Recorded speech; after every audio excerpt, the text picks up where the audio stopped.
Hello, hi, nice to meet you. My name is Alexis de Gemini. I'm happy to be here today. It's a great opportunity for me to talk about my Chinese experience. First, I'm going to start with a quick update on where I'm coming from, what I did before, and then I'll tell you the story of my Chinese adventure along with Sephora. I first started in 1997 to work in the television business, so it's now my 12th year at MIP. I am a producer, director, and artistic producer. I first started by doing a lot of musical shows at M6, French television channel, and I had the opportunity to produce big music events like the M6 Awards.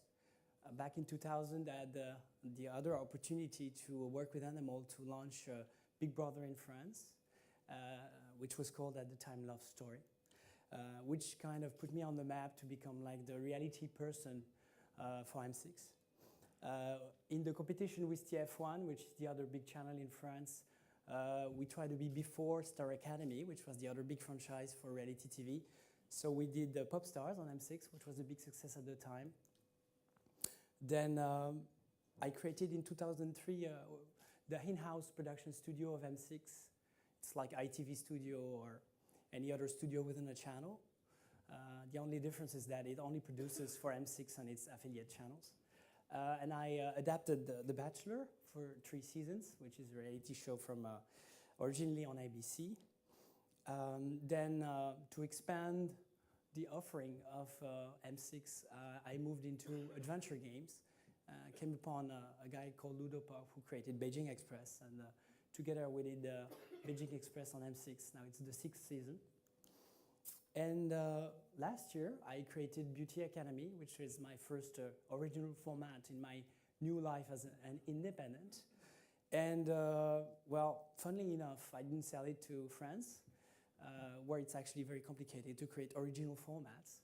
But I had the opportunity to sell it to Chinese broadcasters, and actually a channel called Dongfeng Weishe in Shanghai, part of the SMG Group. So I'm going to tell you about that story, including the fact that this show has been sponsored and done with the help of Sephora. And also it's a branded entertainment show, but it's a normal show in terms of ratings, targets, and television broadcasting. I'll tell you more about that. Maybe first I show you some images for you to understand what I'm going to talk about.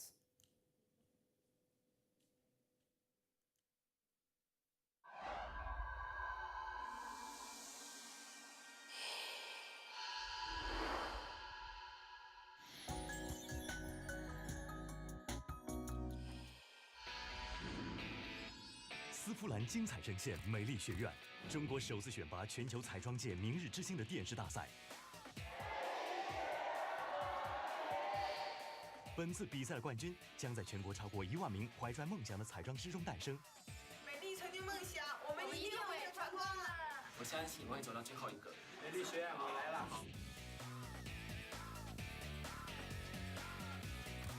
美丽是外形，美丽是态度，美丽也是个性。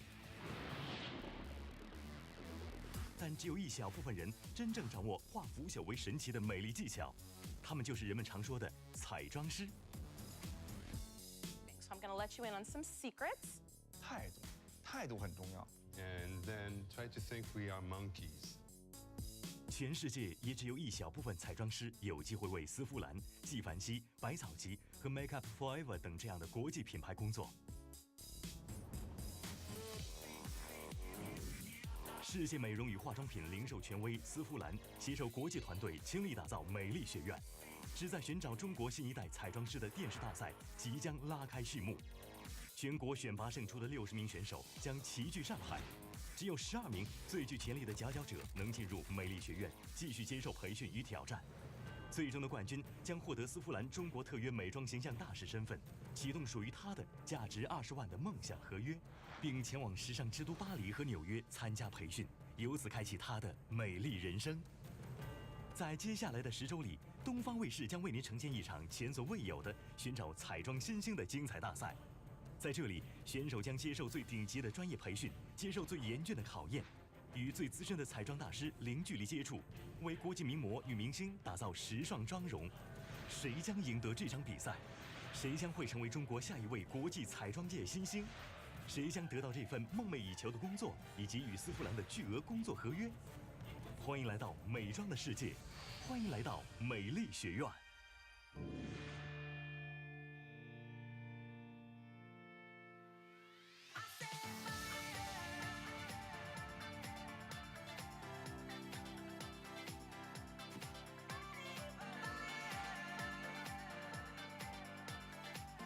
I love this product. This is such a great product. This is highbrow.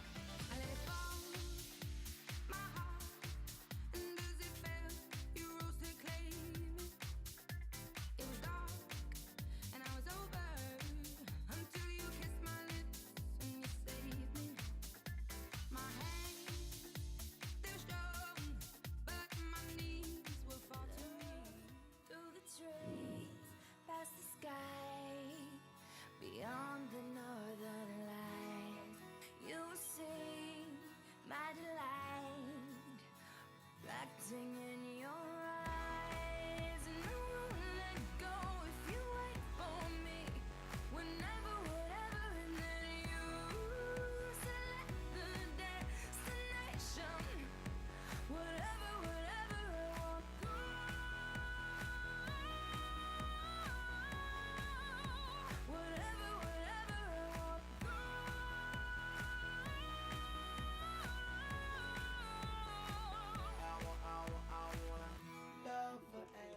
最紧张、最自信的美丽学院马上回来。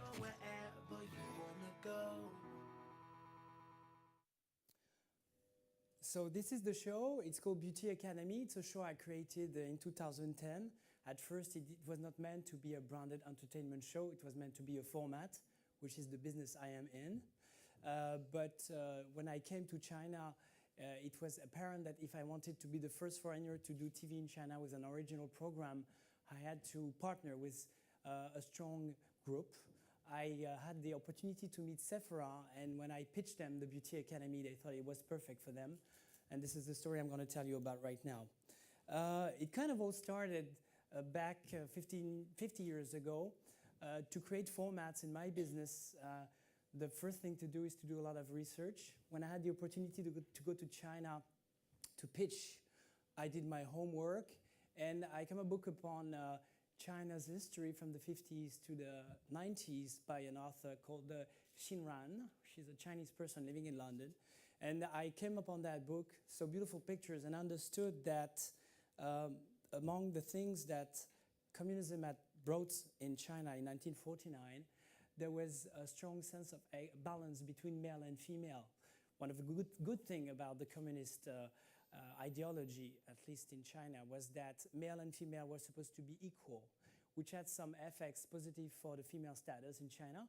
China is right now the country in the world where you have the most female billionaires, and the position of female and male is pretty close, even though there is machismo though, but still. Now, the other side effect was that makeup was more or less banned or not integrated in the everyday culture. So there is what I call a makeup gap in China. And this is basically where I started from to create the format to pitch it to Sephora. Back in the 60s and during the Cultural Revolution, makeup, which had used to be a strong part of the Chinese culture before, had kind of basically disappeared. And as you might know, makeup goes from mothers to daughters. There is a personal familial link and bond, and education goes through the family. So in China, there is 600 million women who don't have, or at least the daughters of those women, haven't had that education. So for Sephora, who's big in China and wants to get bigger, this is a problem. This is how I kind of came with an interesting solution, at least for them, which was to tell a story around makeup, to entertain, which is my number one priority. That's my job, to entertain, to provide ratings, but also with the partnership with Sephora, I was there to help them promote the education around makeup. To that effect, the idea is, obviously all Chinese women won't be exactly like Luyan here on this picture, but China is moving very fast in the styling, fashionable sense, and they're getting into those codes, even maybe more extreme than in Europe, So it's a very interesting environment for makeup products to be sold and also for shows like Beauty Academy to be broadcasted. Just a quick update. I'm not from Sephora. I'm an independent creative producer, but I'm going to introduce what Sephora, I mean, I guess you all know what Sephora is, but it's in China since 2005. Sephora now houses more than 100 stores in the east side, which is the most developed economically side of China.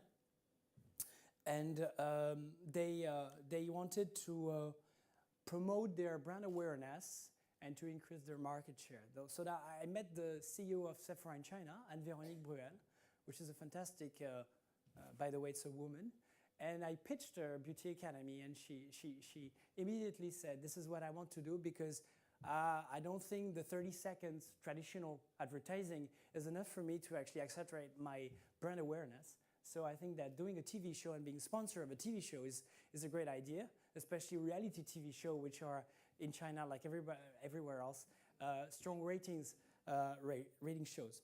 So I kind of started a joint adventure, which is a partnership with Sephora, Dongfeng Wei Show, which is called Dragon TV, and my own little creative studio.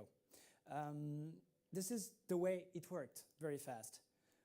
It took a 12-month process. I basically moved out from my home in Paris and moved to Shanghai. I created the format in August. I had the opportunity to pitch Sephora in Shanghai in September, the CEO of Sephora. She was pretty fast because then I had a second meeting with the world CEO of Sephora in October, and then it was greenlighted by head of LVMH, Bernard Arnault and his team. Then I did my word pitch, as I told you. In November, I did the budget to confirm that they were willing to help me finance this venture. We had a contract in December. I did a pilot in January. By the way, ultimately, the Chinese channel asked me to direct the show. I don't speak very good Chinese at all, but they liked the style of what I do, and they said, we trust you, you'll find a way, which is pretty modern and American way of thinking that I was stunned with, but I was so happy. So still, I did a pilot to make sure I was able to direct in Mandarin and work with the Mandarin team. It was just perfect. So I moved on. I used that pilot to do the channel hunting. And then we found an agreement with Dragon TV back in March. Dragon TV is a big channel based out of Shanghai. It's a satellite channel, so it's broadcasted throughout China. Now in China, it's a very fragmented market, so local channels have strong ratings on their local markets, and then the markets overall are relatively small. Now, obviously, when you talk about Shanghai, the market is 200 million people, so that's a local market that is the size of a very big country. I had the opportunity to meet a great local crews. I had partnerships with local people to hire 100 Chinese crew, and in May, we started the casting. So as you understood, the casting, I mean, the concept is very simple. I did a lot of reality TV show about talent, pop stars. I launched Pop Idol in France, so I know about those shows. And here it's about a competition to find the best makeup artist. And as there is this makeup gap, there is interest. Chinese people right now are very keen on learning things. So you can do shows where the educational value takes a special meaning. And so we had thousands of makeup artists, boys, girls, of all genres, from all regions. They don't all speak the same language, by the way, because as you might know, Mandarin is the common language, but they have local languages. And then we did regional casting, selected the 12 best. I heard a great jury, including Lu Yan, which is the Chinese top model. And we started shooting in June. And in July, we had the show go through censorship in Beijing. Like any other show in China, you have to make sure, I mean, the show has to be validated by censorship and the propaganda bureau in China, in Beijing. You have to understand that this is a show created by foreigners, done and directed by a foreigner, and it got through the censorship bureau, and it's on the air in China, which takes you a little bit away from what you might think of China. I think it's pretty amazing and contemporary and daring. But if you look at the architecture in China, you see that the most incredible buildings now have been built there, and they're by Occidental or international architects. So Chinese people are very open to new. They want to learn, and they give you confidence. And when you have that confidence, it takes time, takes time, takes energy. But when you have that, they trust you, and they let a Frenchman like me who doesn't speak Mandarin direct a 10 primetime show for Dragon TV. So this is the show. It started 27th of July, 2011. And the goal was, number one, increase brand awareness for Sephora. One very important thing is that I do programming, I do content, I don't do advertising. And I said to Sephora, if you like my show, you have to trust me. One thing is that I will have the DNA of Sephora inside the show, but I don't want to do a 52 minutes advertising because it's going to be boring. Nobody's going to watch the show. So you have to trust me that Sephora will be in the show, because in China you can have product placement, you can have the brand, but you don't want to over-push the brand to the face of the viewers. Otherwise, it's going to kill the show.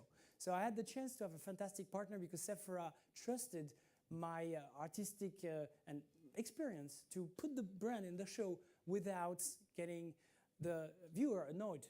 It's actually the opposite. Having the viewer interested, happy that the brand gives advice, consulting, and ideas. So the main goal was to educate women to makeup. That's 600 million women. The market for Sephora is 45 million people. So that's a lot of people. That's almost France. And so the show is designed. I created a beauty academy school, Maili Shuiyuan, in Shanghai. And the 12 contestants were brought in, and they were trained by international makeup artists, and they had challenges. They were judged, eliminated. And we had a winner who got a special contract with Sephora to work in France and the US for a big sum of money for China. That's the studio I created in Shanghai. It's a 360 studio. It was the first time, as I have the experience of Big Brother, that I was shooting through tainted mirrors in China. And what more than a beauty show makes sense with tainted mirrors, because, I mean, everybody's working on the mirrors. So I was shooting through the mirrors, and it made sense. So the Sephora's DNA I embedded in the show through fashion design, the decor, with some Sephora elements here and there, but not too much in the face. The French touch of the show, I took the show to Paris to shoot episode 2 and 3. It's a 10-episode show. I embedded the products, whether it was Sephora products or partners from Sephora.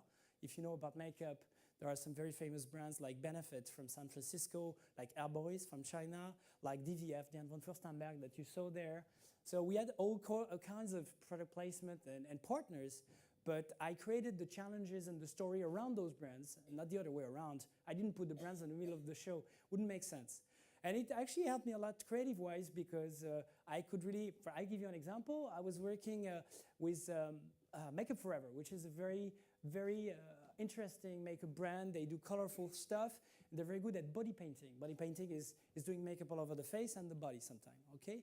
And then it came to me that if I had to do something with Makeup Forever, I could take them to Moulin Rouge in Paris. Actually, they had created a lipstick, a red lipstick called Moulin Rouge lipstick. And so I proposed my 12 contestants to have a special training to learn how to do stage makeup at Moulin Rouge. Was an amazing moment. They were trained by the dancers themselves because they make themselves up like they don't have special personal makeup artists to work for them. And they did that, and the winner got to make up the dancers before they went on stage. That created fantastic drama. And the best makeup artist of that session, of that challenge, won a special VIP night with the Moulin Rouge, at the Moulin Rouge. Well, that is a good mix of brand placement, of entertainment, and it's on top of it bringing some French touch to the Chinese audience, which for Sephora makes sense because it's a French brand. We shot some part of the show in the stores. Not every episode, not at all, because it would have been boring.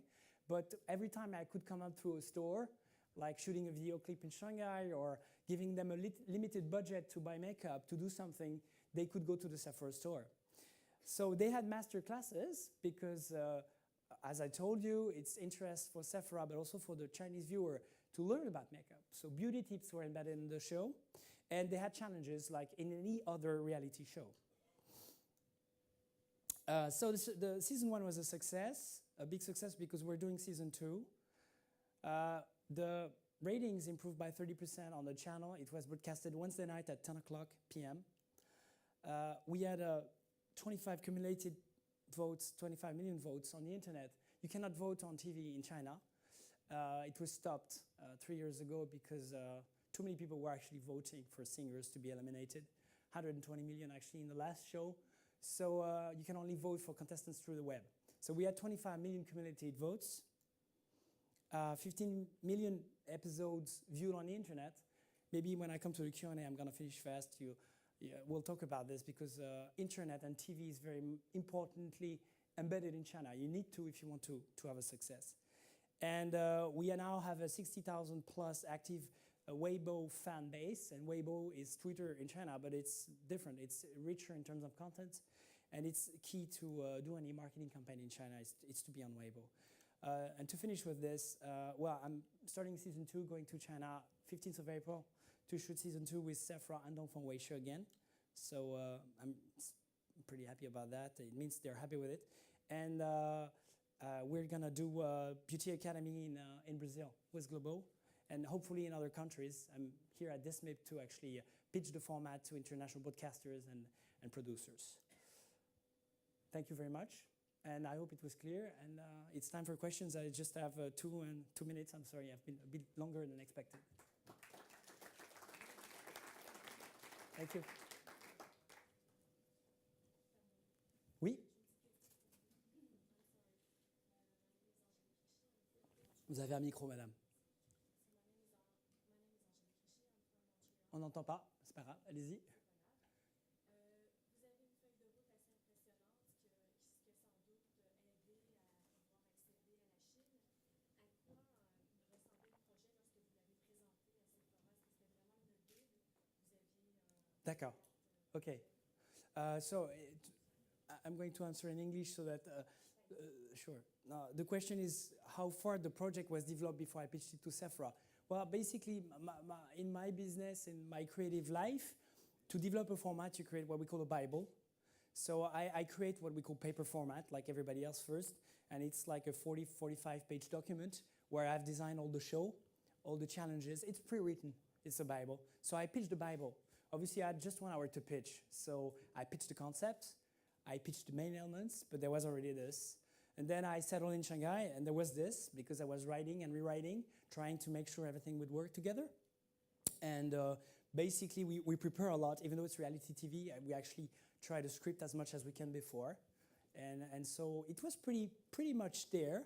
But when Sephora asked wanted to be part of the show, and then asked me to embed some products from all the brands that they distribute, I had to adapt the writing of the script to those brands. But actually that was help because that gave me some ideas. Like for example, I did a great episode on underwater makeup. I wanted to do underwater makeup because it's good TV. And actually Makeup Forever does underwater makeup. And so I hired the dancers, the underwater ballet dancers from China to do a video clip in a swimming pool in Shanghai. And the contestants had to make them up before they were dancing under the water. That's a great episode, and I kind of had the idea also because I had to do something with that brand. So it took the show to another level. Yes? Hi, just one curiosity.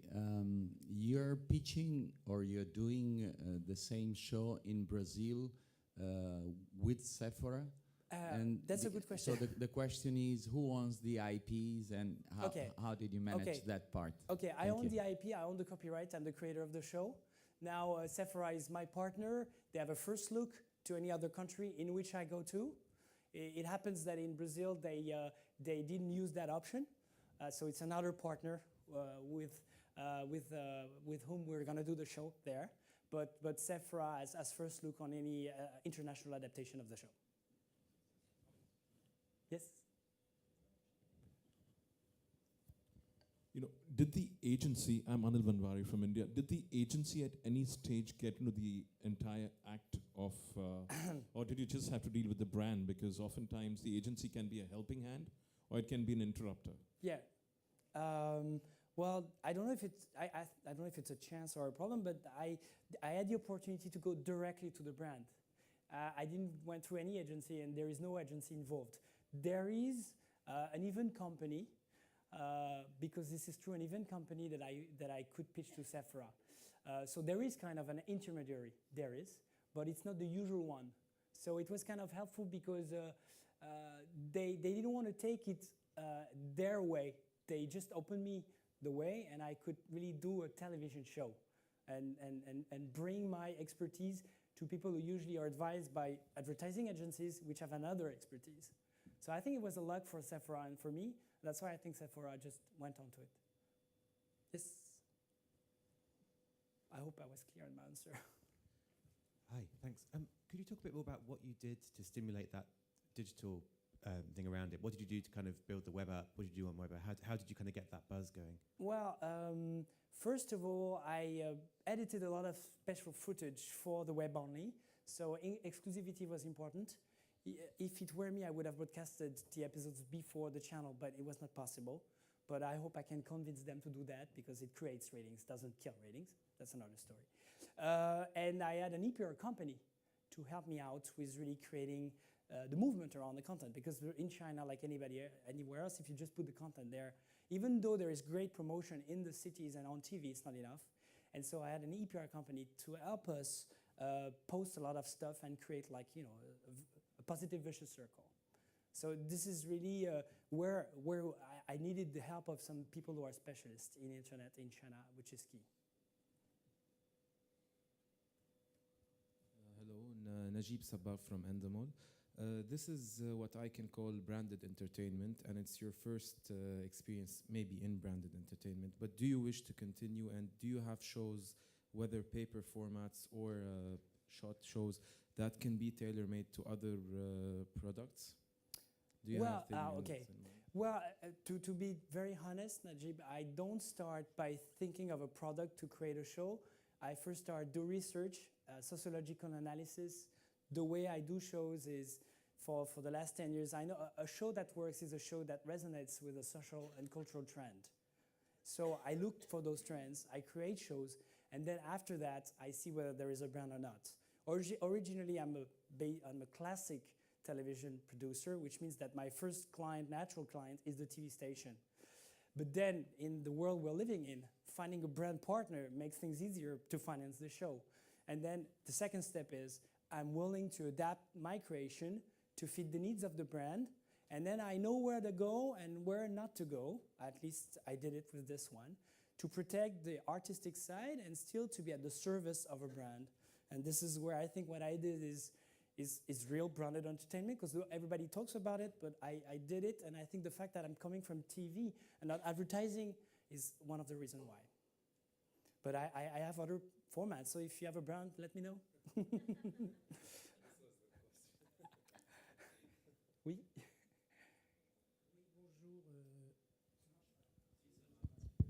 Ça marche plus. Bonjour, Rémi Grimbach, SACEM. Monsieur Grimbach, bonjour. Bonjour, monsieur. Avez-vous... Vous êtes un de mes références. Ah ben, écoutez, j'en suis très heureux. Au moins, j'aurais servi à quelque chose. Je voulais savoir, est-ce que vous avez proposé ce projet en France avant? Parce que c'est quand même très loin, la Chine. Donc, on est très admiratif avec Gilles Amado, étant donné que vous avez fait une très belle réussite, je pense. Et on n'a pas très bien compris, c'est sur une chaîne chinoise. Hein, oui, c'est pas... Et après, c'est allié avec Internet, parce que on est obligé de le faire en Chine. Tout à fait, parfaitement. Voilà. Alors, pour répondre à la deuxième partie de votre question, c'est Dragon TV, pour simplifier, c'est la M6 de Shanghai. Voilà. C'est diffusé dans toute la Chine par satellite et en hertzien sur les 250 millions du bassin shanghaïen. Ça, c'est sur la deuxième partie. Sur la première partie de votre question, oui, alors, écoutez, quand j'ai créé ma boîte en 2009, j'avais une vingtaine de formats. Je les ai pitchés à mes camarades de l'audiovisuel et je me suis heurté à une réalité, c'est que de faire de la création originale en France en termes de flux, c'est très difficile, voire impossible aujourd'hui. Parce qu'il y a une offre internationale avec des formats mondiaux qui suffisent à faire des marchés tests et à rassurer les diffuseurs. J'en ai été un moi-même, donc je ne leur jette pas la pierre. C'est plus facile d'acheter The Voice que de lancer la Beauty Academy quand elle n'existe pas. Donc ma stratégie, si j'en ai une, c'est j'espère qu'un jour la Beauty Academy se fera, mais à mon avis, il y aura 4 ou 5 pays avant que je le fasse en France, jusqu'au jour où il n'y aura plus de format à l'international, et là peut-être qu'on refera de la création en France. Mais c'est vrai que pour l'instant, je suis obligé d'aller bosser en Chine. C'est un plaisir, mais c'est aussi une contrainte familiale, en tout cas, parce que pour faire ça, il faut partir 5 mois. Mais c'est la réalité du marché, c'est qu'il y a des marchés dynamiques en création, pays de l'Est, Europe du Nord, etc. La France, l'Espagne, d'autres pays sont des pays d'adaptation, dans mon domaine en tout cas qui est le flux. Bravo pour votre réussite. Merci beaucoup. I'm sorry, I said it in French? I'm sorry. Yeah, I'm sorry. No, I just said that, okay, I just said first the second question was, what was the channel? Dongfang Weishe Dragon TV is like M6 in France. Dragon TV is a second tier channel trying to be first tier. Okay, so and it's broadcasted terrestrial in Shanghai and region, 250 people, and satellite throughout China. And the second question was, did I pitch the show to France? Well, I pitched many shows, including this one to France, and in France right now, nobody takes original formats, paper formats. They don't want to take that chance. They do adapt foreign formats. So this is why I'm in China, not in France. But I said to Mr. Grimbach, I hope after 5 countries, like Brazil, like maybe the US, because I want to do this in the US, I hope maybe France will someday, well, say, oh, well, we want to do it. But right now, I'm talking to French broadcasters, but it's going to take me, I think, 2-3 years.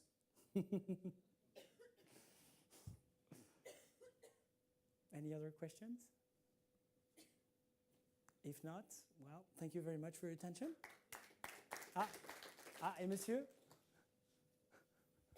Vous pouvez le faire a cappella, si vous Sorry, voulez. my name is Asif from South Africa. Yes, nice to meet you. Yeah, nice show. Thank you. I just need to find out, would you consider licensing this format to countries where the brand Sephora is not available? Absolutely.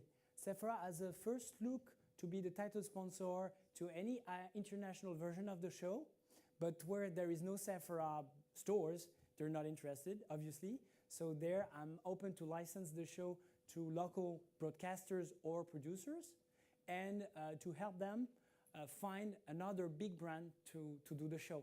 As I said, in Brazil, Sephora didn't want to use their option, so the show is going to be sponsored by another big retailer of cosmetics. So if in South Africa there is, I'm sure there is either a retailer or Lancôme or L'Oréal, because this show can be sponsored by also cosmetic brands. Well, I'm willing to discuss it, and I think in South Africa it would be, and in Africa, very interesting, because makeup with the black skin is different than the yellow skin and the white skin, and so it would be creative also. So I would be very interested to do that. Thank you. Oui? Have you pitched it to any Turkish producers? Not yet, but I'm dying to, because I think Turkey is where the vibe is in Europe. I think Turkish women are very beautiful. They use makeup fantastically, more than French women. French women use seldom makeup. Turkish women more. So I would love to do it in Turkey. I think it could be fantastic. Thank you very much.